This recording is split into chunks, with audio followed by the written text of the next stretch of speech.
পুরা রাস্তা এরকম ফুলে ভরপুর। হ্যালো গাইস, আসসালামু আলাইকুম। আপনারা সবাই কেমন আছেন? আশা করি ভালো আছেন। আর ভালো থাকাটাই আমার সবার জন্য দোয়া করি ইনশাল্লাহ।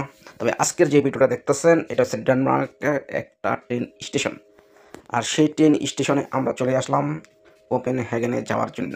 তাই ভাবলাম যে আজকে যে ট্রেন স্টেশনে আসলাম, নতুন একটা ট্রেন স্টেশন, সেই কোপেনহেগেনে কিছু ভিডিও করার আগে ট্রেন স্টেশনের যে ভিডিওগুলা, যে এখানে যে ভিউগুলা, সেটাই আমি আজকে উঠে আপনাদের কাছে ধরবো। আপনারা সবাই ভিডিওটা দেখবেন, কোনো স্কিপ করবেন না। যখন ভিডিওটা দেখবেন তখনই আপনাদের মন হাই হাই করবে আসার জন্য ডেনমার্কে। যে যেখান থেকে দেখছেন অবশ্যই আপনাদের ভালো লাগবে। তো ভিডিওটা স্কিপ করবেন না, ভিডিওটা দেখতে থাকেন।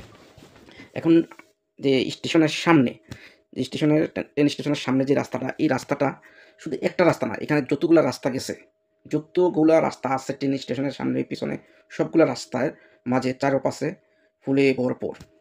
ঠিক আছে? তো ফুলে ভরপুর, গাছগাছরা ভরপুর, অসাধারণ সিনারি, অসাধারণ। আসলে এখানে যে একটা আপনার দৃশ্য, আমি একটা কথা তুলে ধরি। এখানের মানুষ বেশিরভাগ 60% মানুষ এখানে সাইকেল ব্যবহার করে। যে রাস্তা দেখতেছেন এখানে সাইকেল ব্যবহার, 60% মানুষই সাইকেল ব্যবহার করে। এখানে প্রাইভেট কার এবং খুব কম লোকে ব্যবহার করে। ঠিক আছে? বেশিরভাগ এদেশের লোক সাইকেল ইউজ করে।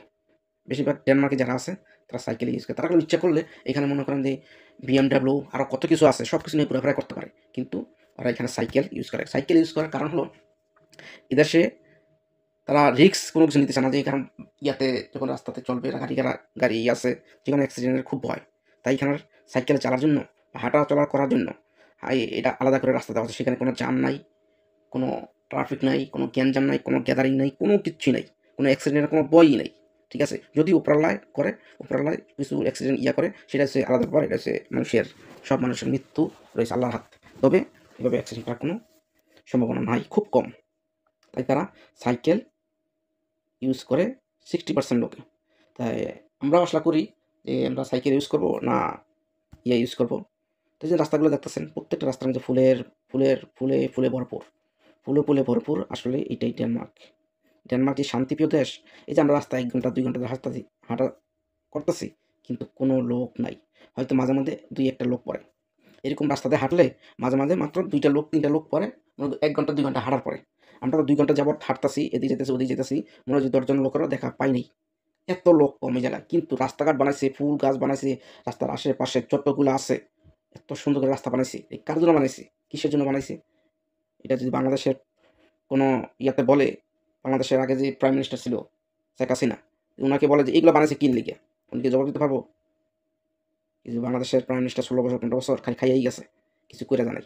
ঠিক আছে? শুধু মানুষের টাকা খাইয়া গেছে। তো যাই হোক, সেই রাজনীতির আমি বাদ দিলাম। এখনও দেখেন আপনাদের এই রাস্তাগুলা, ডেনমার্কের রাস্তাগুলো কেমন হলো? অবশ্যই আমাকে কমেন্টে জানাবেন যে আসলে রাস্তাগুলো কি ভালো না খারাপ? রাস্তাগুলো দেখতে কেমন? আমাকে কমেন্টে আপনারা জানাবেন। আর পরবর্তী নেক্সট ভিডিও আবার আসবে ইনশাল্লাহ। এত সুন্দর ভিডিও আসবে।